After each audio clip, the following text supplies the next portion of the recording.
pour ce temps qui est favorable,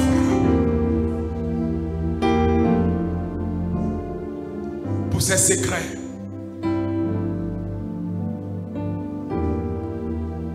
Merci Seigneur.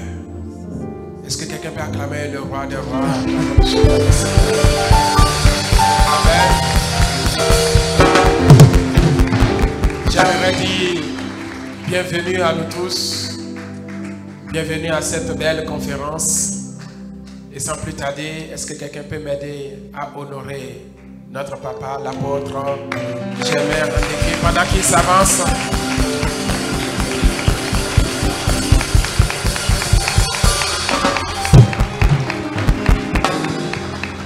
Merci bien. Bonjour à tous. Père, nous bénissons ta présence et te remercions pour ta fidélité. C'est toi qui nous as appelés, qui nous as oints, qualifiés et mis à part pour le ministère. Nous sommes tes enfants, nous t'appartenons. Nous sommes dans le creux de ta main. Et tu dis, Seigneur, que celui qui est dans le creux de ma main, personne ne peut me l'arracher.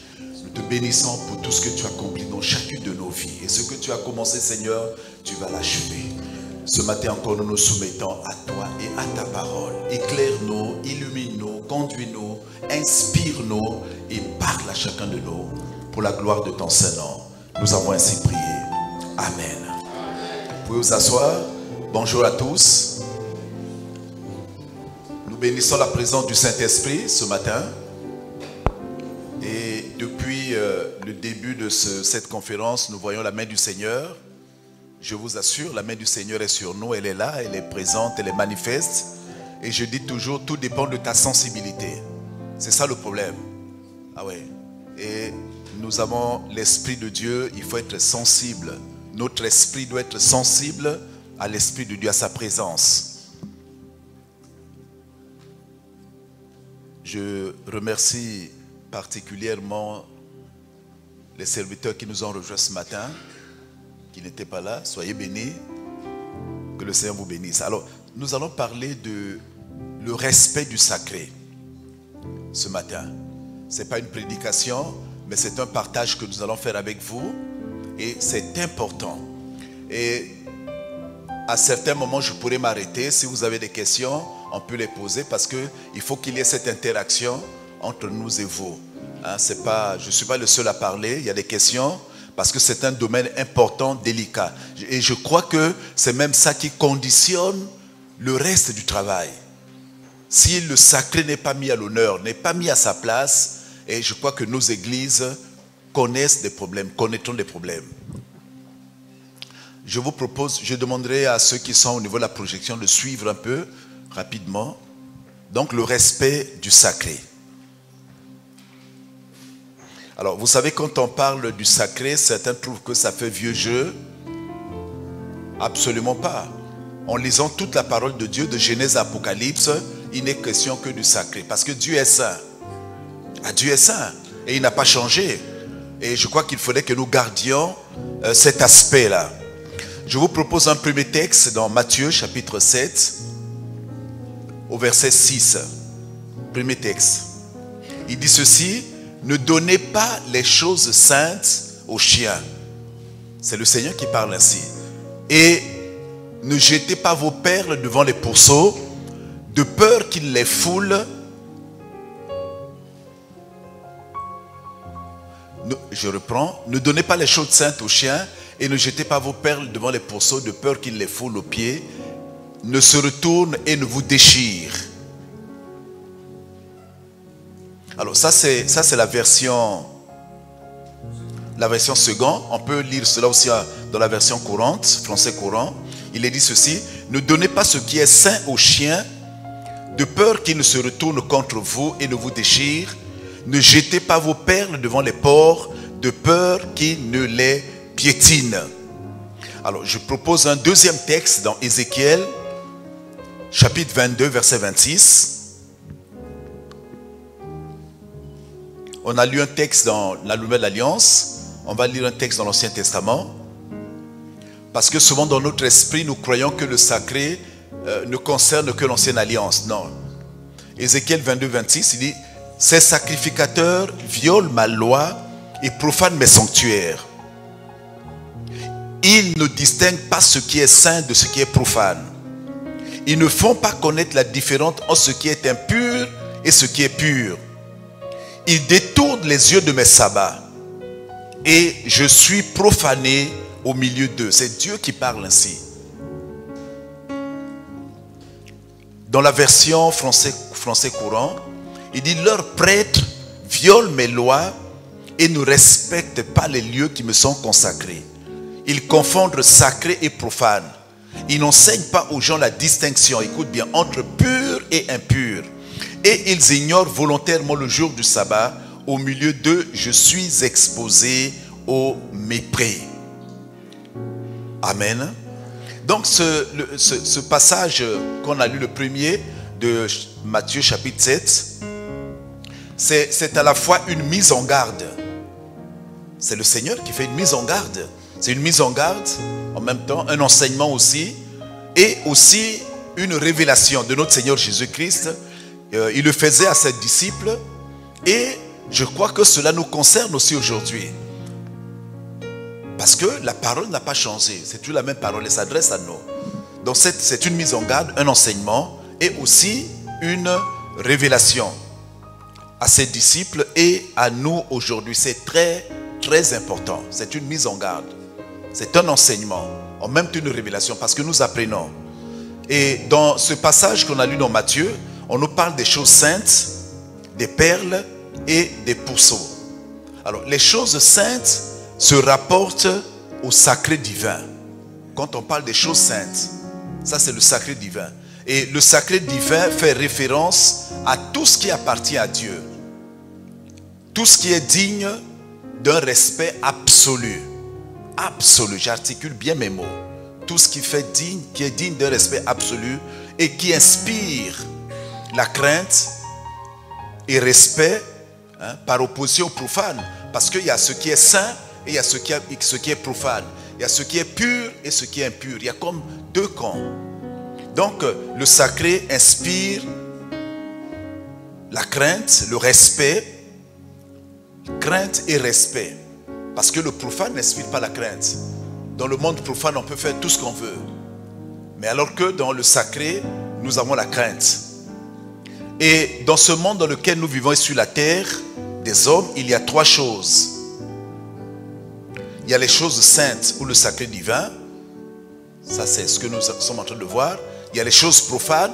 Je crois qu'on ne va pas étudier cela. Et il y a les choses maléfiques. Parce qu'il y a aussi le sacré maléfique. Il y a trois choses. Le sacré divin, le profane et le sacré maléfique. Donc, dans ce monde, il y a ces trois choses. Nous sommes où? Nous sommes dans le sacré divin. Nous devons fonctionner dans le sacré divin. Parce que nous avons cru en Jésus. Il y a le sacré profane, les choses profanes et le sacré maléfique. Alors nous allons étudier premièrement, si tu peux passer, les choses saintes ou le sacré divin. Donc je disais, dans ce monde, il y a trois choses. Les choses saintes, sacré divin, les choses profanes, les choses maléfiques ou le sacré maléfique. Donc ces trois choses-là sont bien distinctes. Et nous devons savoir là où nous sommes. Alors premièrement, les choses saintes ou le sacré divin. Et nous resterons essentiellement sur le sacré divin. On n'a pas étudié le maléfique ou les choses profanes. Nous restons sur les choses saintes. Dans ce texte de Matthieu chapitre 7 verset 6, il est fait mention des choses saintes du sacré divin. Alors à cette époque-là, le Seigneur avait fait un constat. Qu'est-ce qu'il avait vu? Il avait vu vivre les sacrificateurs, les scribes, les pharisiens et tout le peuple. Alors toutes ces personnes-là ne faisaient pas la différence entre ce qui est saint et ce qui est profane. Est-ce que tu peux nous replacer Matthieu chapitre 7? C'est le constat que le Seigneur a fait. Il voyait comment les gens vivaient. Matthieu chapitre 7 verset 7, tu peux reprendre s'il te plaît? Bon, écoute, je le relis. Ah, Matthieu chapitre... Écoutez ce que donc il a fait ce constat. Il dit: ne donnez pas les choses saintes aux chiens et ne jetez pas vos perles devant les pourceaux, de peur qu'ils ne les foulent aux pieds et ne se retournent et ne vous déchirent. Donc Jésus a fait un constat. Donc on voit, c'était valable pour la nouvelle alliance. Et on voit aussi Dieu qui fait le même constat au niveau des sacrificateurs, qui ne faisaient pas cette différence. Alors qu'en est-il aujourd'hui dans nos églises, pour le peuple de Dieu aujourd'hui? Est-ce que nous arrivons à faire cette différence entre ce qui est profane, entre ce qui est saint? Si Jésus était là au milieu de nous, physiquement présent, qu'est-ce qu'il nous dirait aujourd'hui? En nous voyant vivre notre vie chrétienne, en voyant fonctionner les églises, quel serait son constat? Qu'est-ce qu'il dirait? Et je crois que je laisse la réflexion à chacun de nous. Donc le Seigneur a reproché à son peuple parce qu'il ne faisait pas la distinction entre les choses profanes et les choses saintes. Alors c'était une confusion qui est grave, une confusion qui est mortelle, une confusion qui est dangereuse quand on n'arrive plus à faire la distinction. Et je fais une parenthèse pour dire ceci. Depuis que j'ai recommencé, je me suis réintéressé à ce sujet du sacré divin, le Seigneur m'interpelle énormément. Il y a comme mon esprit attristé de voir ma propre vie, la vie des autres, l'église. Comment est-ce qu'on se rend plus compte que nous devons mener une vie de sanctification, une vie sacrée, dans la crainte de Dieu, dans le respect des choses sacrées. Alors en grand A, qu'est-ce qu'on entend par les choses saintes ou le sacré divin? Qu'est-ce qu'on entend par les choses saintes? Alors l'origine latine du mot sacré, sacrer, renvoie donc à ce qui appartient au domaine des dieux. Au domaine des dieux avec petit d. Ça c'est en latin. Sacrer, le mot sacré vient de là et c'est sacré. Donc, mais dans la Bible, le mot saint a le sens de séparer. Le sens de séparer, le sens de mise à part. Donc les choses saintes ou le sacré divin sont des réalités spirituelles. Des réalités spirituelles, des actes, des objets que Dieu a ordonné de mettre à part. En fait, quand on parle du sacré divin, c'est tout ce qui est mis à part, tout ce qui est consacré, tout ce qui est saint. Ce sont les choses saintes. Donc le mot saint, c'est égal à consacré à Dieu. Nous sommes consacrés à Dieu. Nous sommes saints. Nous sommes mis à part. Donc ce qui est réservé à Dieu, c'est réservé à Dieu. Nous sommes réservés à Dieu. Les choses saintes ou le sacré divin, on peut dire aussi que ce sont les choses de Dieu. Quand on parle de choses, ce sont les choses de Dieu. On peut dire aussi que ce sont les choses qui appartiennent à Dieu. Que nous comprenions bien cela. Les choses de Dieu, les choses qui appartiennent à Dieu, on peut dire sont les choses sacrées, les choses réservées, les choses mises à part, les choses qui méritent et qui suscitent crainte et respect. Voilà comment on peut définir les choses saintes. Donc les choses de Dieu, les choses qui appartiennent à Dieu, on peut dire ça aussi, les choses sacrées, les choses réservées, les choses mises à part et tout ce qui mérite ou qui suscite crainte et respect. Donc voilà comment on peut définir les choses saintes. Alors quelles sont les différentes formes des choses saintes ou du sacré divin? Les différentes formes. Alors généralement on parle de sacralisation. La sacralisation c'est quoi? Sacralisation, sacralisation. Généralement on parle de cela. Alors la sacralisation, c'est le fait d'accorder un caractère sacré à une chose. On sacralise. Donc on accorde un caractère sacré à une chose. C'est ce qu'on appelle la sacralisation. Alors, qu'est-ce qui peut être sacralisé? Une personne, par exemple, un homme de Dieu, un prophète, sacrificateur, tout ministre de Dieu. C'est pour cette raison qu'il y a souvent des cérémonies. Quand on fait une cérémonie, moi je préfère ne pas le dire, souvent on dit consacrer, reconnaissance, parce qu'on vous met à part. Vous êtes vraiment mis à part. Alors je fais une parenthèse pour dire ceci. Les personnes, quand nous observons les églises, les personnes actuellement qui fonctionnent vraiment avec un minimum de sacralisation, dans leur culte, je dis dans le culte, il faut le dire, c'est les catholiques. si vous observez bien, ils respectent dans le culte, dans la maison de Dieu, c'est là où on voit vraiment le sacré fonctionner. Et quand un prêtre, par exemple, est consacré, si vous avez déjà assisté à cette cérémonie-là, vous voyez déjà tout le rituel qu'il y a, le respect qu'il y a, la crainte qu'il y a. C'est même plus important que chez nous, qui disons que nous qui avons le Saint-Esprit. Je vous assure. Parce que le sacré amène la crainte et le respect. Et quand un prêtre est consacré, déjà on dit à toute la famille, à tout le monde, que cet homme maintenant est pour Dieu. On le dit ouvertement. Il n'appartient plus à une famille. Il ne vous appartient plus. Il appartient à tout le monde maintenant. Et il est au service de Dieu. Et vous allez voir, ça c'est mon constat. Souvent, on nous reproche beaucoup de choses. On dit, oui, mais tu es là membre de la famille, tu es pasteur. Quand nous avons des mariages, des veillées mortuaires, on ne vous voit pas, etc.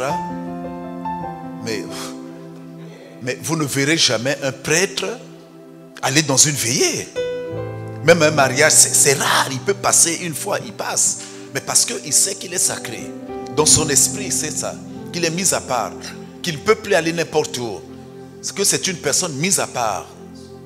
Donc, à partir du moment où tu es ministre de Dieu, pasteur, prophète, évangéliste, diacre, ancien, tu occupes une fonction de l'église. Moi, je dis, bref, tout enfant de Dieu est sacré, consacré. Nous sommes saints. Nous sommes mis à part pour Dieu. Donc, je ramène ça à l'ensemble des enfants de Dieu. Une personne. Donc, lisons dans Lévitique 21. Écoute ce que Dieu dit. Il dit qu'ils seront saints pour leur Dieu. Ils seront saints, donc sacrés pour leur Dieu, les sacrificateurs. Mais nous sommes une nation sainte, nous sommes les sacrificateurs actuellement. Une nation sainte, un peu plaquée. Une race de sacrificateurs, une race royale. Ils seront saints pour leur Dieu et ils ne profaneront pas le nom de leur Dieu, car ils offrent à l'Éternel les sacrifices consumés par le feu, l'aliment de leur Dieu. Ils seront saints. C'est nous aujourd'hui. Dans l'ancienne alliance, il y avait une tribu qui a été réservée uniquement pour être sacrificateur. Mais Jésus est venu de faire de nous des sacrificateurs. Tous, nous sommes sacrificateurs. Tous. Tous. Donc, à partir du moment où tu acceptes Jésus comme Seigneur et Sauveur, c'est fini maintenant. Tu es mis à part. Tu es consacré. Tu es consacré. Souvent, on ne le réalise pas. Et je crois que nous, en tant qu'hommes de Dieu, il serait souhaitable qu'on revienne à cette notion-là. Même après le baptême, le dire que vous êtes maintenant mis à part. Souvent on ne se rend pas compte, on continue à vivre notre vie d'antan, on ne se rend plus compte que nous sommes une autre personne maintenant. Voilà pourquoi la Bible dit, si quelqu'un est en Christ, il est une nouvelle créature. Les choses anciennes sont passées et voici toutes choses sont devenues nouvelles. 2 Corinthiens 5, 17. Donc ça, je crois que nous avons besoin de replacer cela. Et que la personne sache que maintenant, elle est consacré. Donc, qui peut être sacralisé? C'est une personne. Et on le reprend dans 1 Corinthiens 3, 17. Donc, deuxième chose, c'est les enfants de Dieu. Donc, un sacrificateur, en le consacrant, les enfants de Dieu. 1 Corinthiens 3, 17.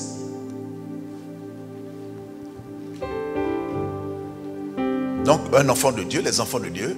On a vu qu'on peut sacraliser un prophète, un ministre de Dieu, mais tout enfant de Dieu, j'avais anticipé, 1 Corinthiens 3, 17, il dit, si quelqu'un détruit le temple de Dieu, Dieu le détruira, car le temple de Dieu est saint, et c'est ce que vous êtes.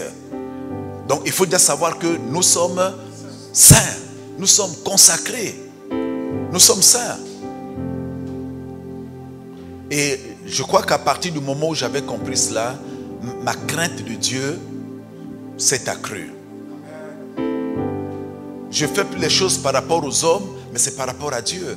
Je suis le temple de Dieu, je suis saint. Je ne suis pas n'importe qui. Mon corps est sacré. Mon corps est sacré. Et il y a du prix. Souvent, moi je dis souvent à tous les jeunes gens, les jeunes filles, je dis faites très attention, notre corps est sacré. Très sacré. Nous avons du prix.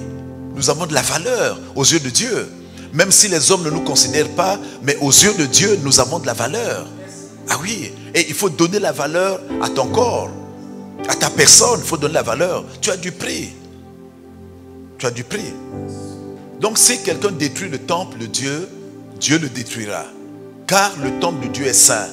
c'est ce que nous sommes, c'est ce que vous êtes. Il y a un deuxième texte qui nous est proposé dans 1 Pierre, chapitre 1er, versets 15 à 16. Il dit ceci: mais puisque celui qui vous a appelé est saint, c'est Dieu, vous aussi soyez saints dans toute votre conduite. Ah là là. Selon qu'il est écrit, vous serez saints, car je suis saint. Donc soyons saints dans toute notre conduite. Donc tout enfant de Dieu est consacré, sacralisé.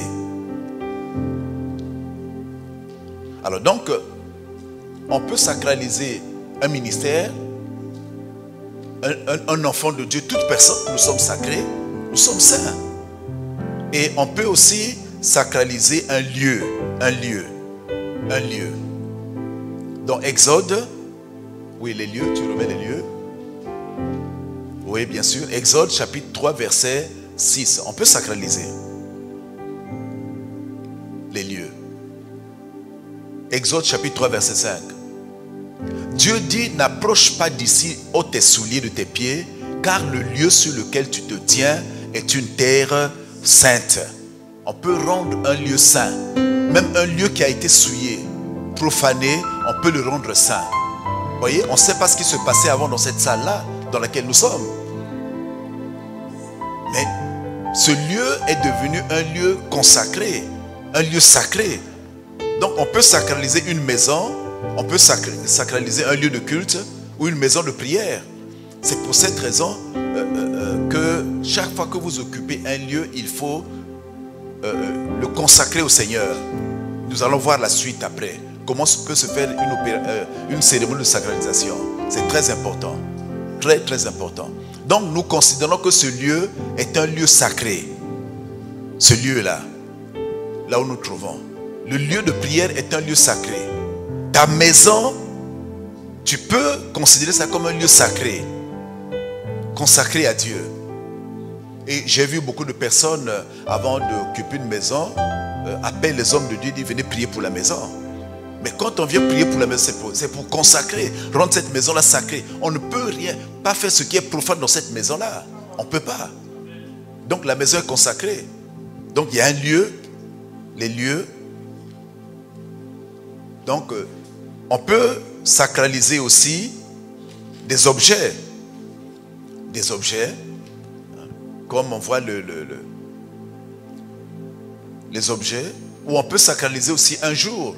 Bon, tout ce qui est objet, on peut sacraliser dans le culte, tout ce que nous utilisons, les objets de la scène, les instruments, on peut sacraliser aussi un jour. Exode chapitre 16, verset 23. Et Moïse leur dit: c'est ce que l'Éternel a ordonné. Demain est le jour du repos, le sabbat consacré. Écoute, le sabbat consacré à l'Éternel.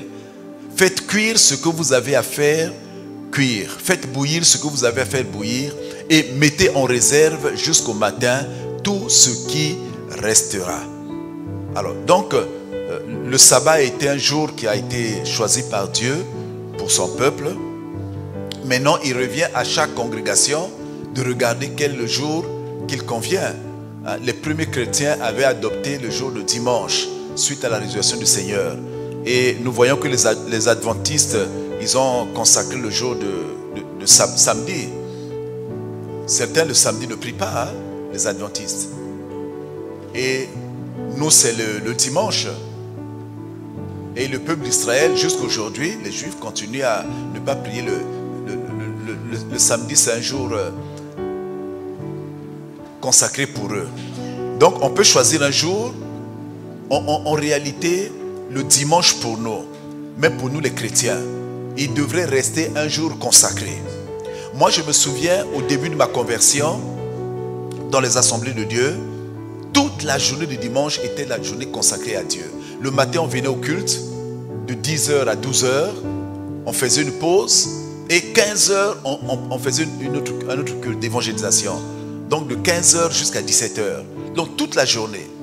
Et même au début de nos conversions, dans les groupes de prière, dans les réunions, tous on avait cet esprit que dimanche, c'est le jour du Seigneur. On pouvait rester à l'église, on pouvait continuer à jeûner, à prier. Donc cette journée est consacrée à Dieu. Alors, vous voyez, de plus en plus, nous commençons à perdre cela. En principe, dimanche, c'est une journée consacrée que nous donnons au Seigneur. Bon, maintenant, en raison de nos différentes activités, les gens disent, oui, il faut se reposer, bon, il faut que j'aille faire ceci, il faut... Mais en priorité pour nous, c'est une journée que nous donnons au Seigneur. Et moi, je conseille souvent à ceux qui travaillent, qui n'ont pas le temps, hein, c'est une journée où il faut rester dans la prière, le jeûne. Toute la journée, vous avez beaucoup travaillé. On peut commencer le jeûne le matin. Vous allez au culte à jeun et vous terminez votre culte. Et si vous repartez à la maison, vous pouvez continuer par la prière. Vous avez vos cantiques, vous avez votre épouse ou peut-être avec un frère ou une soeur. Retrouvez-vous et restez dans la prière. Ou même seul dans la prière. Parce que c'est une journée que nous consacrons. Souvent on se dit, oui, mais si je fais ça, je vais me fatiguer. Non, parce que le jeûne renouvelle nos forces. Les forces physiques, les forces spirituelles, c'est vrai. Et quand vous repartez en semaine le lundi, vous serez rafraîchi et vous aurez toute la force de commencer la journée. Vous allez recharger toutes vos batteries, comme nous disons. Donc, c'est souvent donc utile de consacrer cette journée-là. Il y a un effort à faire. Vous savez, frères et sœurs, pour toute chose, il y a un prix à payer. Nous ne voulons plus faire des efforts.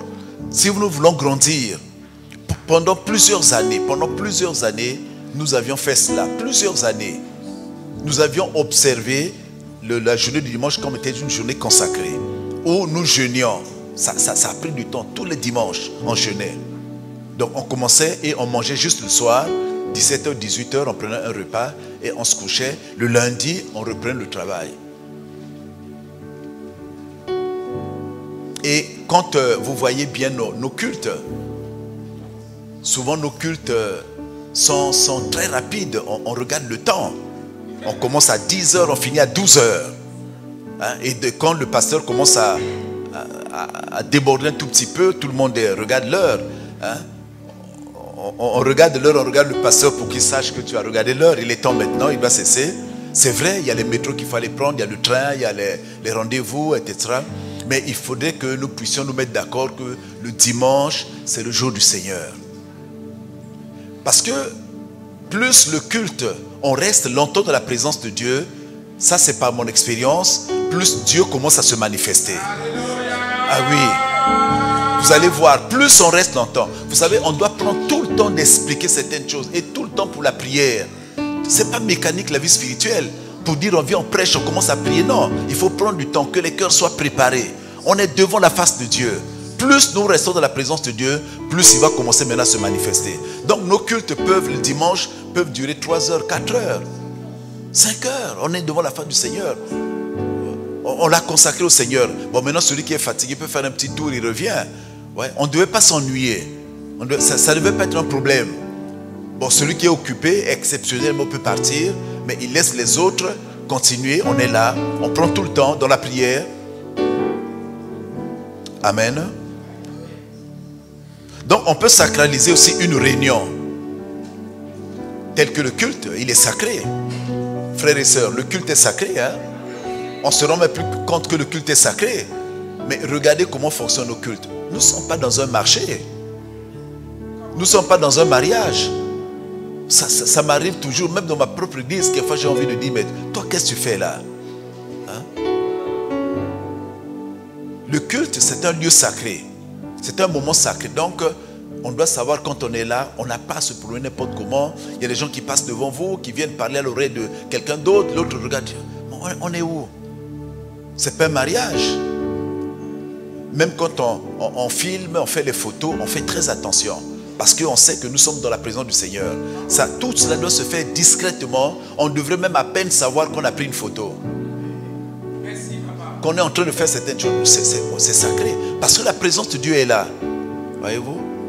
Et c'est pour cette raison qu'il est toujours souhaitable de bien préparer les cultes. Vous voyez? Quelqu'un se lève, quitte la foule, vient murmurer à l'oreille du prédicateur ou de celui qui conduit, celui qui préside le culte. Mais tu sors d'où? Ou avec un bout de papier il vient. Donc préparer certaines choses. On voit les gens circuler, tout le monde passe, ainsi de suite. Non. Le culte c'est un moment sacré. Il devrait y avoir une atmosphère de gloire, une atmosphère de puissance, une atmosphère de sainteté. Et on devait le sentir. On doit le sentir quand on rentre dans un culte.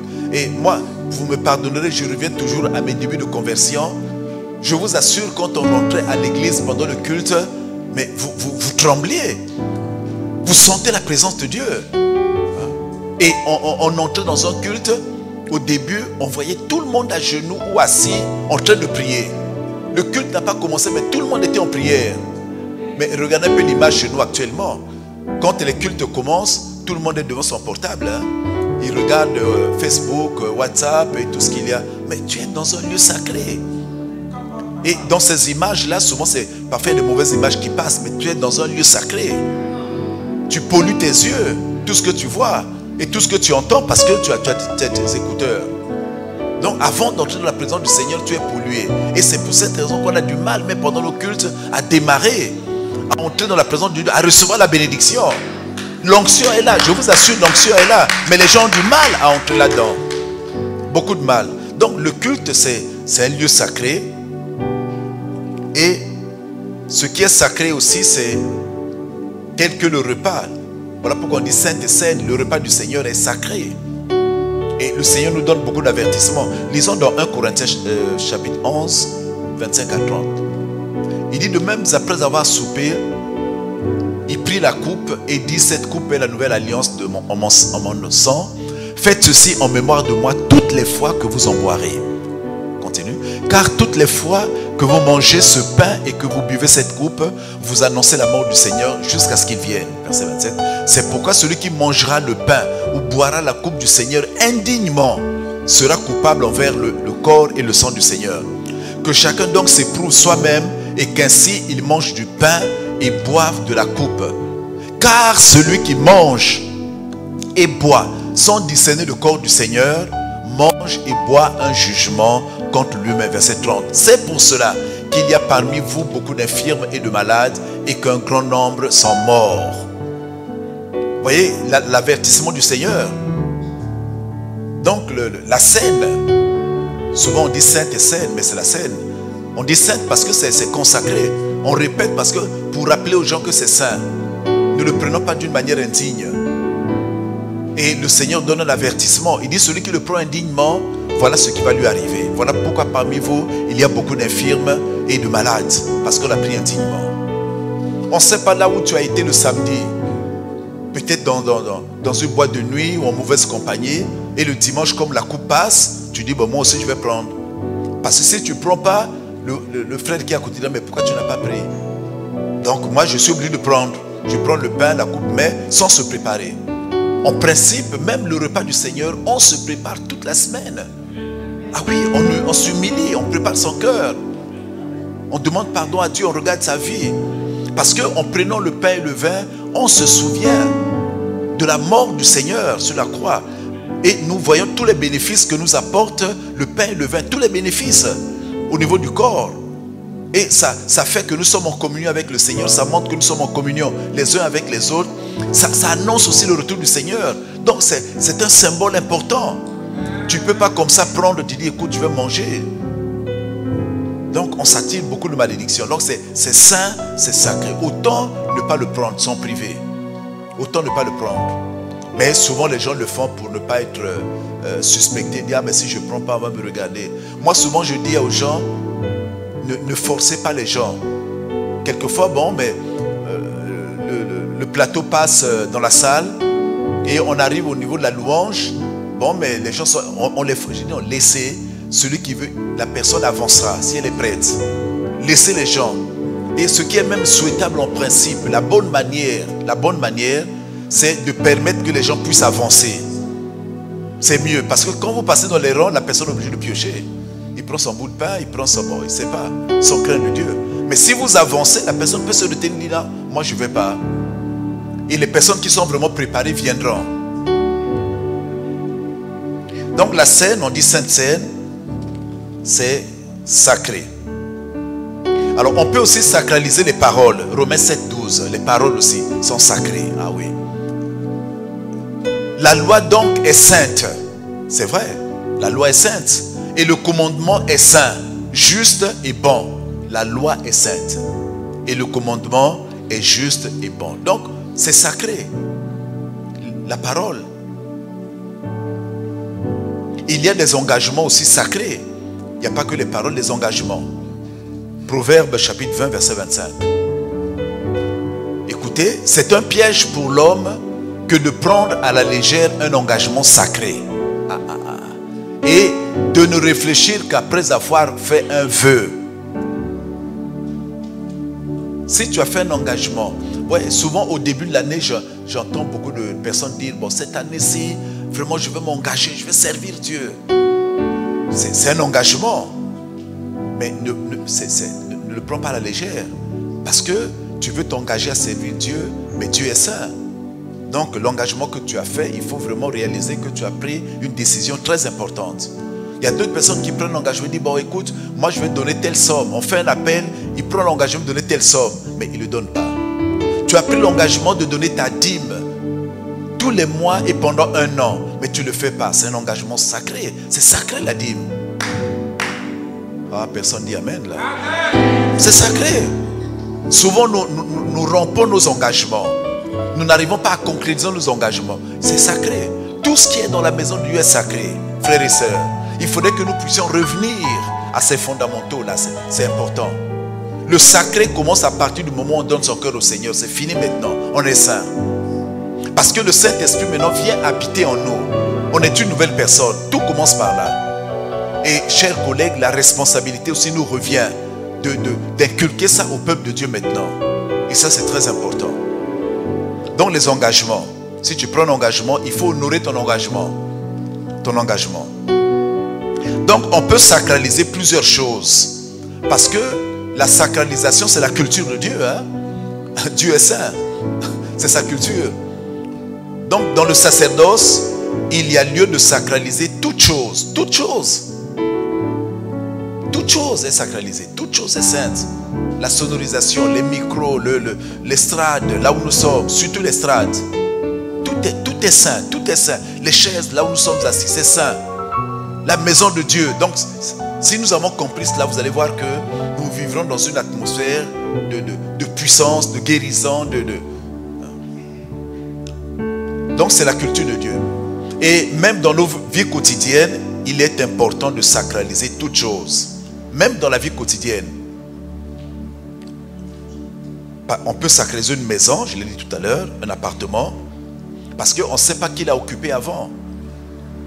Tu vas habiter un appartement, tu ne sais pas qui était là avant, mais il faut sacraliser.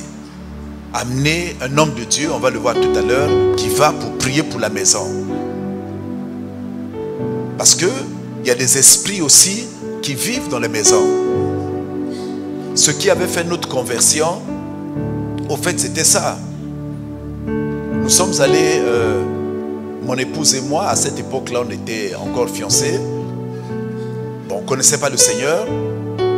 Les parents avaient acheté une maison, mais cette maison-là appartenait à un féticheur. Nous ne savions pas. Mais le féticheur était décédé et la famille a décidé de vendre la maison. Donc nos parents achetaient la maison et comme nous étions encore étudiants, nous sommes allés occuper cette maison-là, on y vivait. Mais comme il était féticheur, il travaillait avec des esprits mauvais, impurs. Ces esprits-là étaient restés là dans la maison. C'est leur lieu d'habitation, ils étaient habitués là.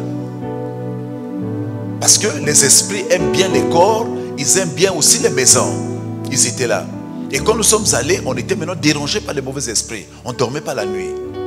On a dû abandonner la maison. Et c'est quand on est venu prier, les gens sont venus prier à la maison, que nous avons réintégré la maison et nous l'avons encore de nouveau occupée. Donc, il faut toujours prier avant d'entrer dans une maison, dans un appartement. Même quand vous achetez une nouvelle voiture, qu'elle soit neuve ou pas, il faut l'amener pour la prière. Alors, nous allons voir qui va faire cela. Ce n'est pas toi qui vas le faire. Parce qu'il y a des personnes qui sont là pour cette sacralisation-là. Ce n'est pas toi, qu'elle soit neuve ou pas. Donc, tout ce que nous avons, il faut le consacrer à Dieu. Il faut prier pour cela. Voilà pourquoi le Seigneur dit, même dans notre comportement, il dit, rendez grâce en toutes choses. Toutes choses. La nourriture qu'on vous donne, tout ce que vous avez, c'est saint. Donc, il est aussi important même de sacraliser l'argent. Même l'argent, parce que ça circule entre les mains de plusieurs personnes. Vous savez que même l'argent que qui circulent là, il y a des gens qui font des incantations là-dessus. Même si vous avez l'argent, votre salaire, vous priez pour votre compte, votre carte bancaire, pour tout. Vous priez. Parce que nous connaissons maman. Hein? Maman, lui, il guette l'argent. Donc, tout ce que nous arrivons à acquérir de nouveau, il faut sacraliser. Alors, il faut aussi sacraliser nos corps. Donc, tout en nous, même notre corps, on a déjà dit, notre corps est le temple du Saint-Esprit. Il est saint. Il est saint. Il y a des choses qu'on peut faire, il y a des choses qu'on ne peut pas faire. Qu'on ne peut plus faire.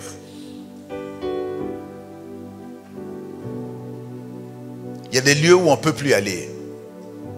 En tant qu'enfant de Dieu. Des choses qu'on ne peut plus faire, des lieux où on ne peut plus aller. Alors, vous savez, à un moment donné, on a commencé à balayer cela parce qu'on a dit, oui, vous nous remettez encore sous la loi, mais nous sommes libres. Si le Fils vous a franchi, vous êtes réellement libre. Mais on a mal compris cette liberté. Oh non. Le sacré, c'est différent des chaînes que nous a fait subir le diable. C'est différent. Je ne suis pas marié, mais je ne peux pas avoir une relation sexuelle avant mon mariage. Ah non, parce que mon corps est sacré. Mon corps est saint. La seule personne qui doit avoir ma nudité, c'est la personne avec laquelle nous sommes mariés légalement. Légalement. Donc notre corps est sacré. Tout est sacré en nous. Donc la sacralisation marche avec la purification. Tout ce qui est sacralisé est purifié par un usage sacré. Tout est purifié. Alors, on sait qui peut maintenant, voilà la question. Qui peut sacraliser? Qui? Est-ce que tu peux prier toi-même pour ta maison, pour ta voiture, pour quelqu'un d'autre? Non. Qui a ce droit-là de faire cela? Première des choses, c'est un homme de Dieu. 1 Roi chapitre 19, verset 19, tu peux nous le projeter. C'est un homme de Dieu qui peut, donc un pasteur, un évangéliste, au fait celui qui a ce mandat, celui qui a reçu le mandat. Et souvent, je fais une pause là pour dire, souvent une question nous est posée, dit, mais par exemple pour le baptême, qui peut baptiser? Est-ce que tout chrétien peut le faire? Souvent, je me retiens un peu. Parce que c'est un acte important, un symbole important. Et il est souhaitable que ce soit un homme de Dieu qui le fasse. Celui qui a reçu le mandat de Dieu. Donc 1 Roi chapitre 19 verset 19. Élie partit de là et il trouva Élisée fils de Shaphat qui labourait. Il y avait devant lui 12 paires de bœufs et il était avec la 12e. Élie s'approcha de lui et il jeta sur lui son manteau. Amen. Donc ici nous voyons la mise à part d'Élisée, c'est faite par Élie. Le fait qu'il prenne son manteau, qu'il jette sur Élisée, c'est lui seul qui pouvait le faire. Donc c'est une mise à part maintenant. Élisée était mis à part maintenant, il devait être mis à part pour le service de Dieu. Donc c'est un homme de Dieu qui est oint, qui a reçu le mandat de Dieu, reconnu par la communauté ou dans le corps de Christ. Donc un profane ne peut pas conduire le service de la sacralisation parce qu'il n'y aura pas de communion avec l'Esprit de Dieu. Il ne peut pas. Un profane ne peut pas. Donc, pour la sacralisation, je crois qu'on doit rester strict là-dessus. Il faut laisser ça. Qui peut le faire? C'est vraiment un ministre de Dieu, un homme de Dieu. Il faut laisser le faire cela. Et je crois que c'est un problème de loyauté. Hein. La loyauté spirituelle exige qu'on fasse les choses sans brûler les étapes, sans fabriquer des cérémonies pour un gain sordide. Vous savez que même pour la reconnaissance des ministères, il y a des personnes qui sont appelées à ces tâches. Même si tu es ministre de Dieu, tu ne vas pas aller comme ça prier pour un autre ministre de Dieu. Non. Ah non. Non, non. Il y a des gens qui ont autorité sur d'autres personnes. Il y a des personnes qui ont la capacité d'assurer la couverture pour les autres. Même si tu as ta propre église, ta propre communauté, tu dois maintenant prier pour les évangélistes, les pasteurs, les docteurs et autres. Mais si tu n'as pas ce mandat-là, il est souhaitable d'appeler quelqu'un d'autre venir le faire. Tu peux apporter la parole, mais la prière, la cérémonie, laissez cette personne faire cette cérémonie-là. Parce que c'est lui qui doit introduire la personne dans le corps du Christ. Et c'est lui aussi qui doit présenter la personne aux esprits. Ah oui, on la présente aux esprits. Tout à l'heure, on va y revenir là. Et vous savez que maintenant, à cause de l'argent, les gens essaient de faire n'importe quoi. Ah ouais, peut-être, je ne sais pas comment ça se passe ici, mais de plus en plus en Afrique, c'est l'argent. Hein? Il y a l'argent. Une personne qui, bon, en principe, la reconnaissance d'un ministère ou la consécration, ce n'est pas toi qui dois demander cela. C'est ton père spirituel qui a travaillé avec toi, a vu ton parcours, ton cheminement, il a vu ton ministère. C'est lui maintenant qui dit, bon, toi tu es bien maintenant pour être mis à part. Nous pouvons maintenant prier pour toi. Ce n'est pas à toi de dire, oui, j'ai une église maintenant, venez me consacrer. Ça ne marche pas comme ça. Vous pouvez rester comme ça, on peut vous appeler frère.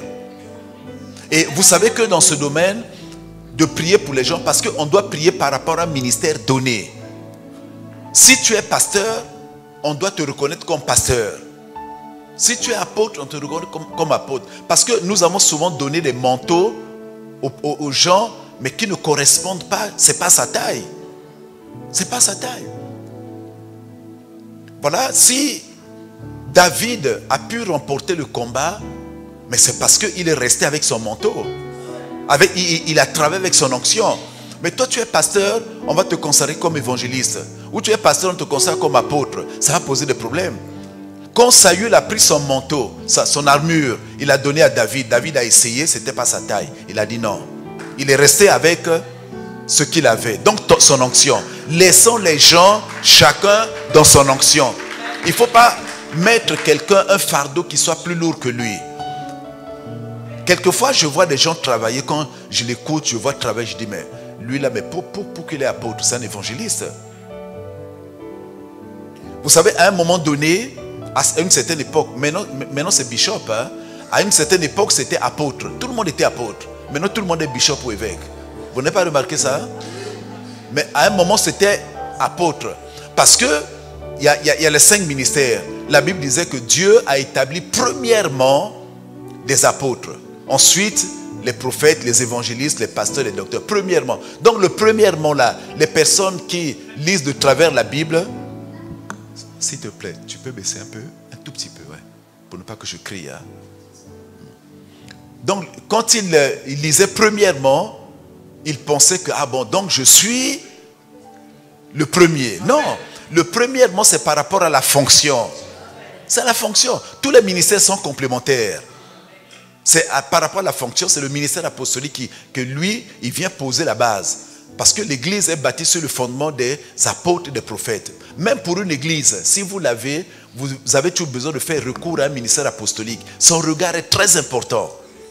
Très important. Et quand vous regardez un apôtre travailler, vraiment ceux qui ont l'Esprit de Dieu, il est différent d'un prophète. Ce que mon frère fait, moi je peux pas le faire. Moi je vais venir dans une église, je rentre, je regarde. Il y a des choses sur lesquelles je vais regarder. Je dis non, là, le fonctionnement, ceci. Je dis bon, écoute, il faut redresser ça, il faut ceci. Voilà pourquoi je lui ai posé la première question. Mais quelle est ta vision? Mais ça c'est apostolique. Parce que chaque fois que Dieu fait lever un homme, il lui donne une vision. Tu vas commencer l'église, quelle est ta vision? Ça, c'est fondamental. Et tout apôtre vous posera cette question-là. Et maintenant, quand tu as dit que tu as une vision, le prophète viendra maintenant. Quand tu as la vision, nous travaillons avec toi pour faire asseoir la vision, pour poser le fondement. Il y a le fondement qu'il faut poser.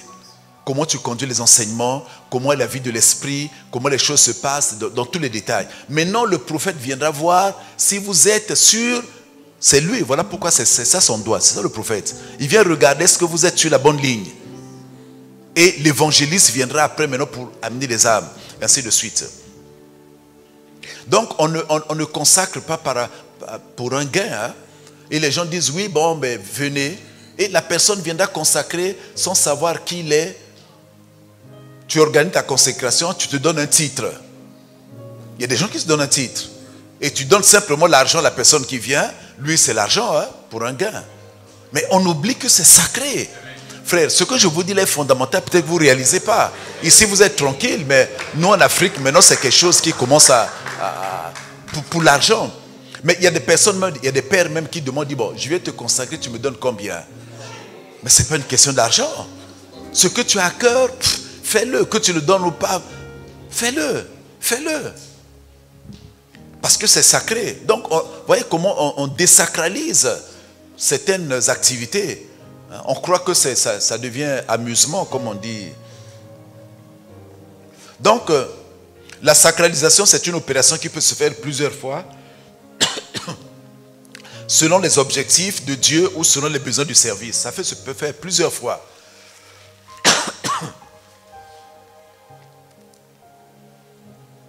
Est-ce que je peux avoir un peu d'eau? M'excusez. Merci. La gorge un peu sèche. Donc, il peut y avoir, on peut le faire plusieurs fois. C'est ce qu'on appelle la sacralisation périodique ou saisonnière. Donc, on peut répéter l'opération selon l'inspiration du Saint-Esprit. On peut lire aussi 1 Samuel chapitre 10, verset 1er. Je vais aller vite, il nous reste à peine. Samuel prit une fiole d'huile qu'il répandit sur la tête de Saül. Il le baisa et dit, l'Éternel ne t'y pas oint pour que tu sois le chef de son héritage. Donc, on voit que c'est Samuel qui est venu pour consacrer Saül. Alors, deuxièmement, les sortes de sacralisation. Je vais aller maintenant un peu plus vite. Il y a ce qu'on appelle la sacralisation circonstancielle. 2 Chroniques chapitre 38, verset 22. On ne lira pas tous les versets. Sacralisation circonstancielle, vous passez.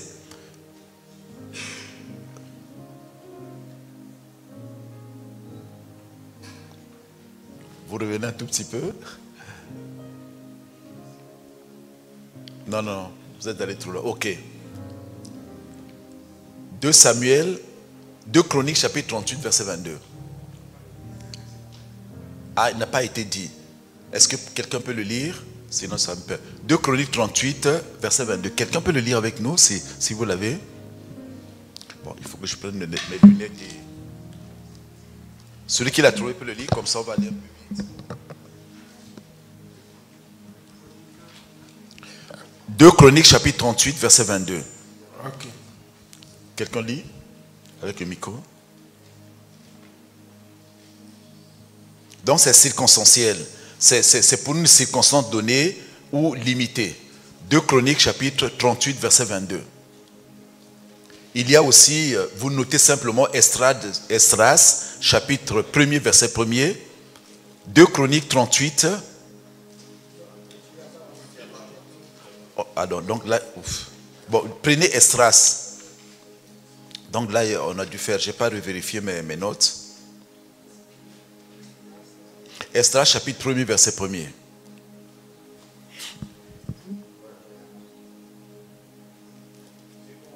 Oui. La première année de Cyrus, roi de Perse, c'est bien ça? Oui.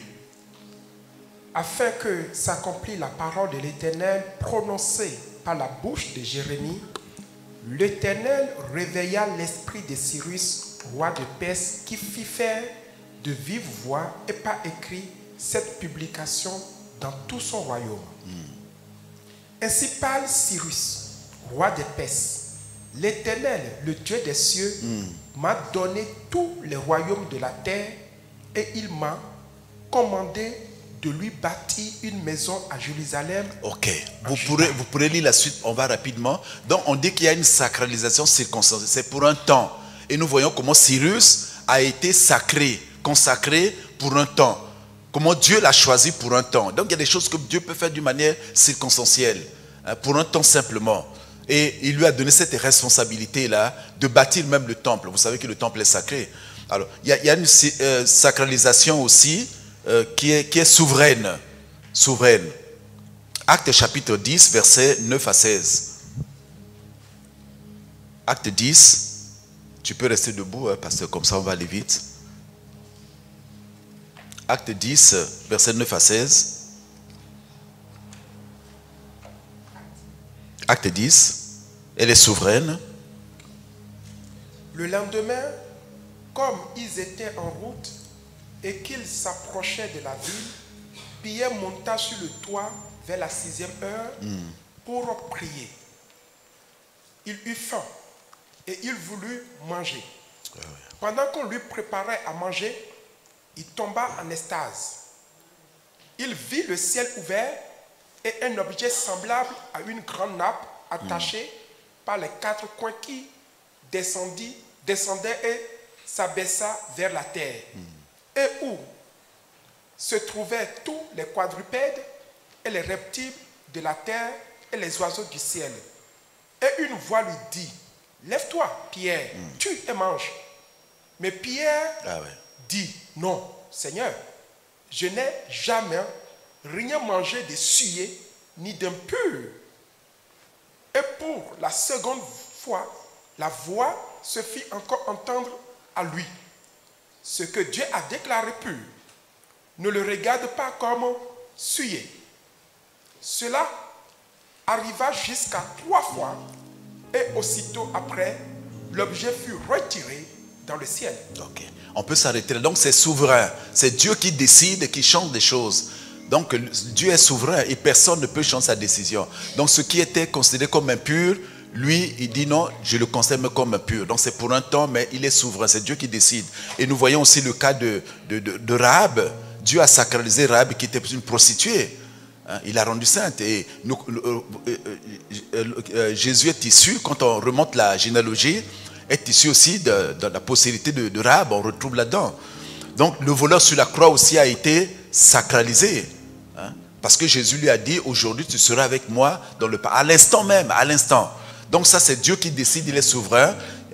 Tout ce qui était considéré comme impur est considéré maintenant comme pur. Donc sacralisation perpétuelle. Alors ça c'est le cas où la sacralisation est faite à perpète, ou pour toujours. Ça peut être le cas des temples, Exode 29, 9. Alors on passe à l'impact, on va aller un peu plus vite sinon le temps qui m'a été donné. L'impact de la sacralisation, donc les conséquences, l'impact. Tout ce que nous faisons a un impact, l'impact de la sacralisation. Donc la sacralisation a 2 dimensions. Il y a l'impact visible ou matériel et l'impact invisible ou spirituel. Alors, l'impact visible ou matériel, donc il y a ce qui est visible et il y a ce qui est invisible. Alors, dans l'impact visible, nous avons le respect du sacré. L'impact qu'il y a maintenant, dans tout ce que nous voyons, quand il y a sacralisation, il y a un impact visible maintenant. Quand nous l'appliquons, quand nous le mettons en œuvre, qu'est-ce qui se passe? Nous voyons des choses d'une manière visible qui se manifestent. La première des choses, c'est le respect du sacré. Donc, quiconque recevra le prophète, c'est en qualité de prophète, recevra la bénédiction du prophète. Alors, là où le sacré est respecté, l'œuvre de Dieu évolue dans une bonne conscience et dans le respect hiérarchique, car la considération y règne. Si vous recevez un prophète comme un prophète, vous aurez la bénédiction du prophète. Parce que tout le monde ne reçoit pas un prophète comme prophète. Vous recevez un homme de Dieu comme un homme de Dieu. Vous le mettez à sa place. Donc, l'impact visible, c'est le respect du sacré. Le respect. Donc, si vous respectez le sacré, la bénédiction, vous serez béni. Et ça, c'est très important. Ne regardez pas une personne, un homme de Dieu comme une personne quelconque. Ce qui est important, c'est ce que Dieu a mis en lui. Ah, ça c'est important. C'est un homme de Dieu. Et je crois que sur ce point, les catholiques nous donnent une bonne leçon. Sur le respect, tu ne peux pas t'approcher comme ça d'un prêtre. Ah, jamais. Tu ne peux pas manger avec eux. Tu ne sais même pas là où ils mangent. Jamais. Même si vous allez rendre visite, on vous fera manger à part. Vous rentrez jamais dans leur intimité, là où ils dorment, jamais leur vie, vous ne saurez jamais. Jamais. Mais parce qu'ils sont mis à part. Et tout le monde à l'église catholique a du respect pour le prêtre. Ah mais regardez comment nous on vit. Le pasteur c'est notre copain. Oh non Serge, comment tu vas? On tape même sur l'épaule. Non, c'est pas ton ami, c'est pas ton... Pasta, d'autres disent mais pasta. Pasta, rasta, je ne sais pas comment on dit. Vous voyez, donc on va un peu loin là. Donc, l'autre impact visible, c'est au niveau de la conscience. Au niveau de la conscience. La conscience se trouve dans l'esprit, hein, parce que ces choses-là doivent être incrustées là-dedans. Dans l'esprit, il y a la conscience, il y a l'intuition, et il y a l'adoration. Au niveau de la conscience, au niveau de l'esprit. Donc, cela veut dire que les gens arriveraient à faire la différence entre leur maison et la maison de Dieu et comment ils doivent se conduire. Ça, c'est important. Il fera la différence entre un homme ordinaire et un homme de Dieu. Donc, entre ce qui est sacré et ce qui n'est pas sacré. Donc, il y a un impact au niveau de la conscience. Si nous acceptons le sacré, il y aura des conséquences. On fera la différence. Ah, je vais là, mais c'est la maison de Dieu. Je vais m'asseoir, je sais que je suis dans la maison de Dieu. Vous voyez? Regardez nos cultes, quand les gens rentrent, au lieu de rester en prière, ils parlent. Ils sont là en train de causer. Même si le culte n'a pas commencé, mais c'est un lieu sacré, tu es dans la maison de Dieu. Donc là où le sacré est respecté, l'œuvre de Dieu évolue dans une bonne conscience et dans le respect hiérarchique et la considération règne. Alors, une personne qui est consciente, on n'a pas besoin de lui rappeler beaucoup de choses parce que c'est dans son esprit. On n'a pas besoin de rappeler. Par exemple, les heures de culte. Ah ben ici encore on est un peu plus ponctuel. Ah mais nous en Afrique c'est un problème. Et les pasteurs maintenant se basent par rapport à l'arrivée des gens. On a dit à tout le monde que le culte c'est un rendez-vous divin avec Dieu. 10h ou 9h on commence le culte. Bon mais le pasteur va attendre. Déjà lui-même il donne un mauvais exemple. Il n'est pas dans le sacré. C'est un rendez-vous. 10h on commence le culte. Tout le monde devait être là. On doit tout faire pour être là. Ouais, c'est un problème de la conscience. Moi, je disais avec un ami homme de Dieu, je disais, s'il y a des gens qui devaient être sauvés seulement à cause de la ponctualité, moi, je serais parmi ceux-là. Mais parce que c'est ancré en moi. Je sais que je dois être là. Une réunion à 9h, 9h, je dois être là. C'est un rendez-vous avec Dieu et je dois le respecter. Donc, on n'a pas besoin de dire aux gens, venez demain, il faut insister, venez. C'est dans ton esprit. Et même le comportement qu'on adopte à l'église, vous voyez? Comment est-ce que nous venons à l'église? Comment nous sommes dans une église? On n'a pas besoin de rappeler certaines choses. Parce que de la conscience. Troisième chose, c'est la soumission. Donc celui qui est soumis, s'il y a le sacré, oublie ses titres académiques. Ses exploits antérieurs, son niveau social, sa notoriété. Et il va se soumettre à Dieu et à l'autorité spirituelle. Ah, je reviens toujours, je fais une comparaison entre l'Europe et nous. Mais chez nous, c'est un peu difficile. Quand quelqu'un a un certain standing... Même quand il vient à l'église, tout le monde va lui demander qu'on le mette au premier rang. Non, tu restes derrière. Nous l'avons fait chez nous. Que tu sois ministre, les ministres qui fréquentent l'église, les ambassadeurs, des autres personnalités, ils sont dans la foule. Vous les verrez dans la foule. Même si tu es un bon partenaire, tu restes dans la foule. Ouais. Donc ce qu'on met devant, c'est par rapport à son rang spirituel dans l'église. Si nous commençons à mettre les titres académiques parce qu'il est médecin, parce qu'il est ingénieur, parce qu'il est général ou quoi, alors les choses sont faussées là. Ah, parce que c'est un bon partenaire, il faut l'honorer, il faut le mettre devant. Et c'est comme ça que les partenaires ont détruit les églises. Ils donnent beaucoup d'argent, ils commencent à influencer les anciens. Bon, et on balaye le pasteur, on divise l'église. Donc je crois qu'il faut rester, on doit rester humble. Venir rester à notre place. Quatrième des choses, c'est la contribution. Lorsqu'une personne arrive à réaliser ce qu'il fait et pour la gloire de Dieu, il le fera sans murmure. Ah ouais. Que ce soit la contribution matérielle, financière, etc. Donc, parce qu'il fera les choses à la hauteur de la considération pour les choses sacrées. Il y a une considération. Je fais ça pour Dieu. Cinquième chose, la fidélité. Donc ça, c'est l'impact visible qu'on voit, la fidélité. La sacralisation fait ensuite qu'une personne soit fidèle aux choses et aux actes sacrés, tels que la dîme, les offrandes. Et sa fidélité va le pousser à avoir un seul Dieu véritable. Même s'il devient riche, il sera toujours fidèle à ce Dieu-là. Oh, combien de fois j'ai vu des frères que Dieu a élevés. Il devient ministre, il devient à une fonction importante. Vous voyez la personne changer. Reste fidèle, reste soumis. La ponctualité. Donc le respect du sacré fait en sorte que l'homme soit fidèle aux ordres de culte et participer à toute activité comme un bon disciple à côté de son maître. C'est le sacré qui dit ça, c'est sacré. Il y a une réunion en semaine, moi je suis là. Alors la Covid est venue tout perturber, hein? C'est incroyable.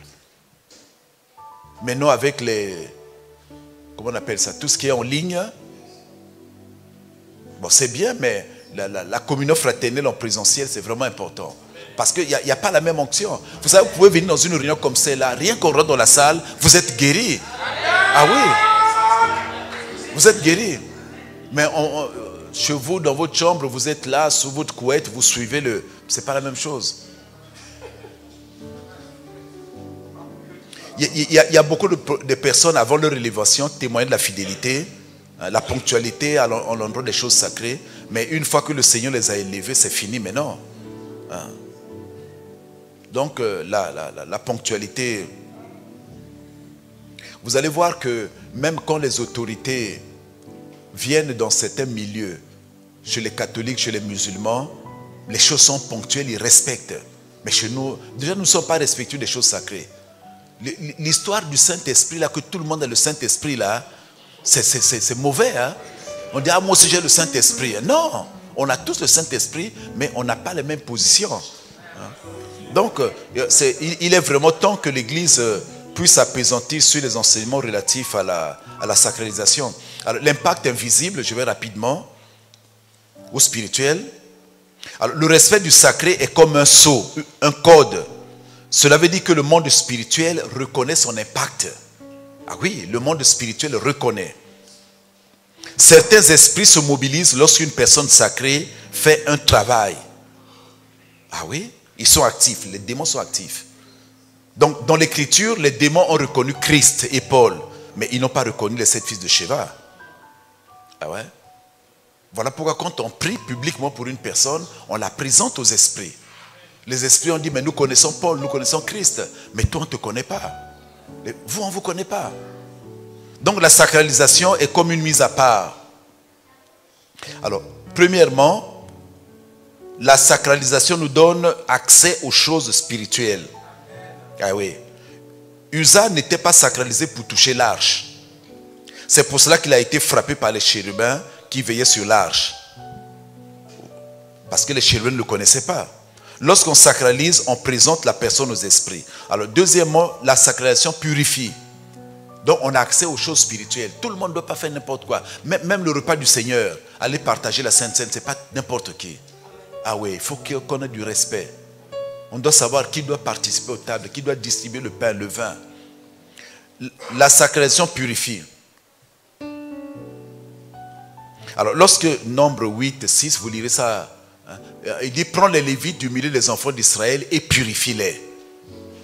Prends les Lévites du milieu des enfants d'Israël, purifie-les. Alors, lorsque l'Éternel avait choisi Saül, il l'avait purifié afin qu'il soit sacré pour son œuvre et le mit à part. Mais Saül ne faisait pas partie de la tribu des Lévites. Hein? Lui, il faisait partie de la tribu de Benjamin, il n'était pas là-bas.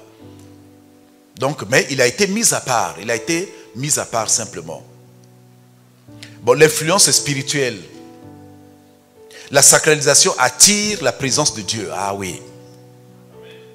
Lorsque Salomon avait sacralisé le temple en le dédiant à Dieu, la présence de Dieu était descendue glorieusement. Vous le lisez cela.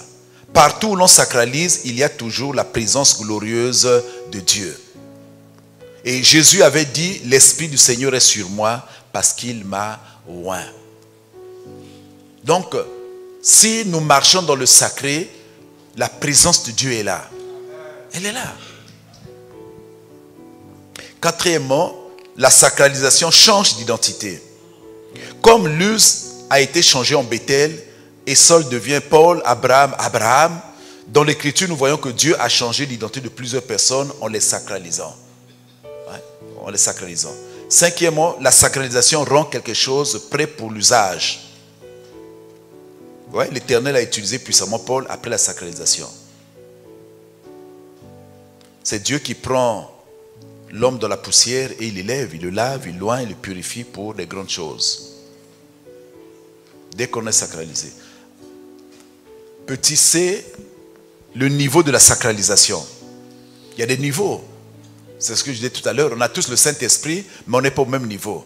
Donc la sacralisation a des niveaux différents. C'est à l'image du tabernacle. Il y avait le parvis, le lieu saint, le lieu très saint. Donc chaque sacrificateur ne devait pas accéder qu'au niveau qui lui correspondait. Par exemple, le parvis, c'était fait pour... c'était l'assemblée des hommes, des femmes. Le lieu saint était réservé aux sacrificateurs, mais le lieu très saint était réservé aux souverains sacrificateurs. Donc ça veut dire que dans l'église, il y a certaines choses, certains services que tout le monde ne peut pas faire. Il y a des services qui sont sacrés, qui ne peuvent être faits que par le pasteur ou vraiment l'homme qui a été mis à part. Alors vous savez que Saül a perdu sa royauté à cause de quoi? Parce qu'il a fait un service qui ne correspondait pas à son niveau spirituel, bien qu'il soit roi. Au lieu d'attendre Samuel, parce qu'il avait dit, attends, moi je venais pour le sacrifice avant d'aller au combat, mais lui il a vu que ça traînait, il est roi, il a dit, bon écoutez, on peut y aller. Mais il a perdu sa royauté. Donc de nos jours, la confusion règne et plusieurs personnes, à cause de la mauvaise interprétation de l'Écriture, bien qu'il soit écrit que Dieu a fait de nous un royaume de sacrificateurs, mais beaucoup de personnes ne respectent pas l'ordre hiérarchique dans le sacerdoce. Dans le sacerdoce, il y a l'ordre. Il y a toujours l'ordre. Alors, même si nous sommes un royaume de sacrificateurs, mais il faut savoir que chaque royaume est organisé. Et qui dit royaume fait allusion à la hiérarchie. Vous allez voir que même dans le monde dans lequel nous vivons, le royaume d'Angleterre, c'est un royaume organisé. Ah oui, le respect qu'on donne. Mais pourquoi les pays anglophones sont plus stables? Mais c'est à cause, parce que c'est un royaume. Ils respectent la hiérarchie. Comparé au monde francophone. Chez nous, il n'y a pas ça. Et vous allez voir même chez nous, les tribus qui ont fonctionné à partir des royaumes, ces peuples-là sont plus organisés que les autres royaumes. Parce qu'il y a une hiérarchie. On respecte le roi, on respecte ceux qui sont autour du roi, on respecte certaines personnes. Et ça, c'est important. Et nous, dans l'église, maintenant, il n'y a plus ce respect-là. Et je crois que nous avons besoin de revoir ça. Même nous d'abord, pasteurs.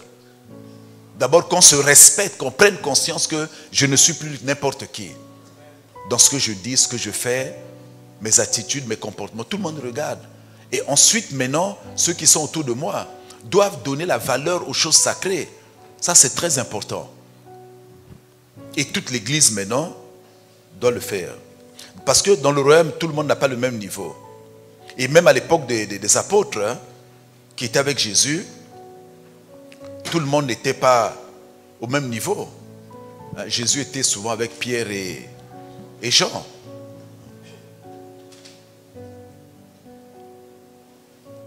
Alors, vous savez que même dans un culte, quand vous avez invité un orateur étranger pour le respect du sacré, souvent on le voit, on a fait un très beau culte avec une onction, on termine et on va appeler, bon, mais frère Intel vient prier pour la fin du culte.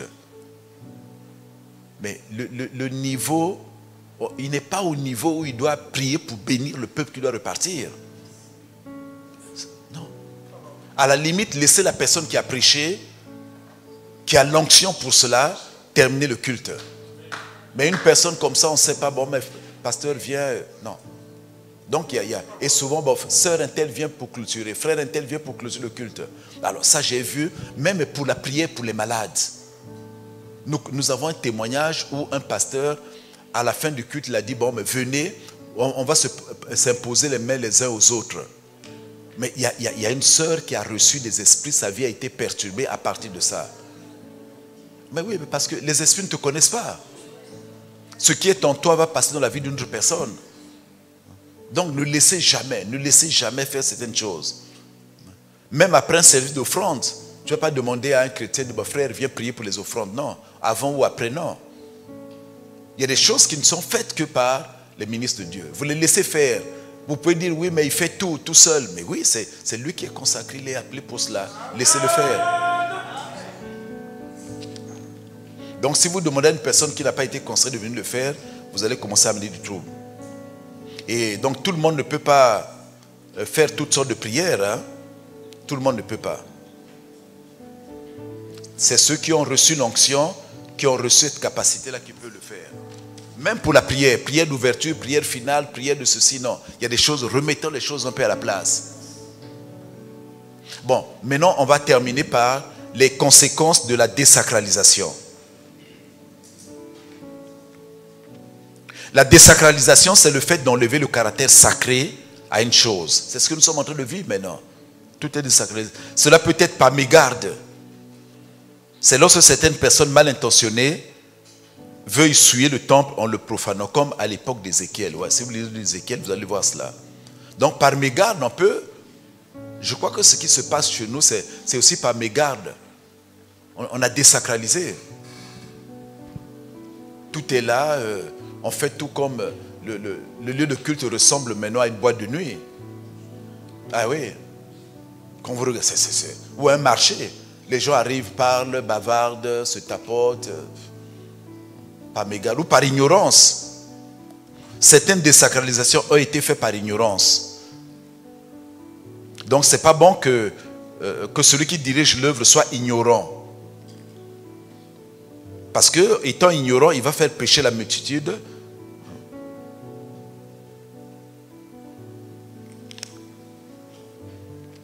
Donc c'est important. Et je crois qu'il y a des choses qui ne sont pas enseignées dans les écoles bibliques. Hein.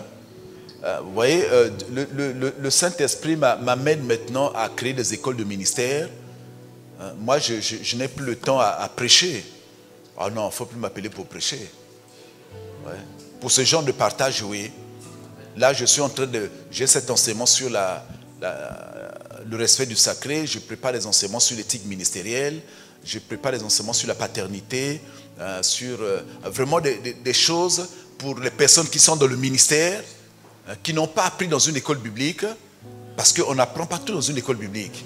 Ah non, ils ne savent pas. Donc, des choses pratiques du ministère. Donc, il faut apporter cela au ministre. Parce qu'ils sont là maintenant. Qu'est-ce qu'il faut faire? Il faut leur apporter cela. Donc, les conséquences de la désacralisation.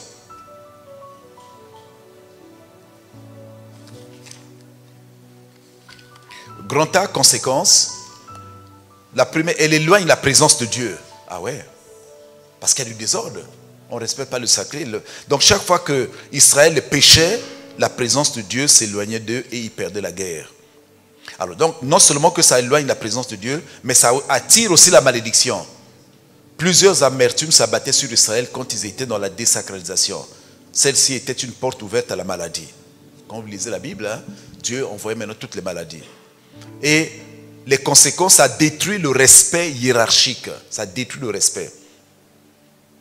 Une autre conséquence, ça enlève aussi le respect et la considération des hommes de Dieu.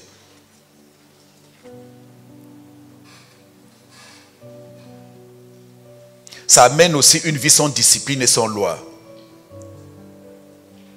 C'est comme à l'époque d'Élie, hein, où le sacrificateur et ses enfants ils n'obéissaient plus aux normes sacerdotales. Ils commençaient à coucher avec les filles dans le temple. Donc là où il y a la désacralisation, la loi de Dieu n'est plus respectée et l'alliance est trahie parce que le peuple s'ouvre à toutes sortes d'insanités en oubliant le respect sacerdotal.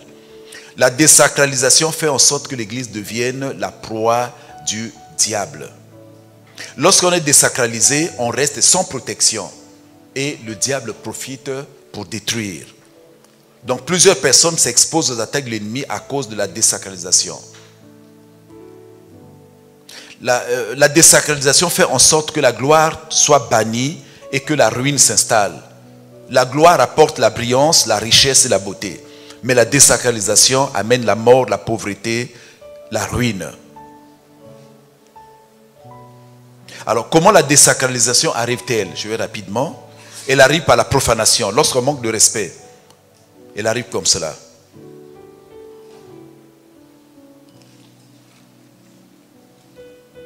Nous voyons aussi l'attitude de Jésus quand il a vu le temple. Comment il était étonné que le temple soit dans cet état-là. Hein? Et qu'est-ce qu'il a fait? Il a commencé à chasser les vendeurs de pigeons, les changeurs de monnaie, et il les a chassés. On désacralise aussi certaines choses quand on donne des fausses prophéties pour l'argent ou pour un gain. Ah, ça c'est fréquent. Faire la magie, la sorcellerie de l'église. Même en dehors de l'église, dans nos maisons, il faut garder le caractère sacré. En respectant le lit conjugal. On ne peut pas faire de la maison, de notre maison une maison d'ivrognerie, une maison où les gens viennent faire n'importe quoi. Nous, on ne vient pas chez nous n'importe comment. Nos parents savent, s'ils viennent chez nous, il n'y a pas de bière, il n'y a pas de vin. Et nombreux ne sont plus venus pas dire, ah, si on va là-bas, il n'y a pas de vin. Mais ce n'est pas une maison d'ivrognerie. Une fois, on avait invité un ami, il savait que chez nous, il n'y avait rien. Il a mené son vin sous l'épaule. Ils savent. Ça s'appelle une maison de prostitution. Non, absolument pas. Si tu viens chez nous avec une concubine, on ne t'accepte pas. Avec une femme mariée, oui, ta femme légitime. Bien, je voulais m'arrêter là. Est-ce qu'il y a des questions avant que je termine? Cérémonie, c'est maintenant selon le besoin. Hein? Selon le besoin, par exemple, bon, je prends l'exemple d'une salle. Vous avez acquis une nouvelle salle. Nous devons préparer cela. Mais toute chose, la cérémonie se fait selon l'inspiration du Saint-Esprit. Est-ce qu'il faut venir asperger l'eau, faire une onction d'huile ou faire une prière simple? Tout dépend de la manière dont l'Esprit va vous conduire. Hein? Donc, tout c'est l'Esprit. Il n'y a pas un schéma unique pour dire, bon, on va faire ceci. Non. Est-ce qu'il faut consacrer les gens avec des toges ou sans toges? Hein? Est-ce qu'il faut rester? Donc ça, c'est l'Esprit qui va vous conduire. Donc comment faire? C'est l'Esprit qui va conduire. Donc laissons-nous conduire par le Saint-Esprit. C'est tout ce que je peux dire. Tout ce que je peux dire. Mais ce qui est essentiel, c'est la prière qui doit être au centre. C'est la prière. Toute chose, c'est la prière. Est-ce qu'on peut se lever?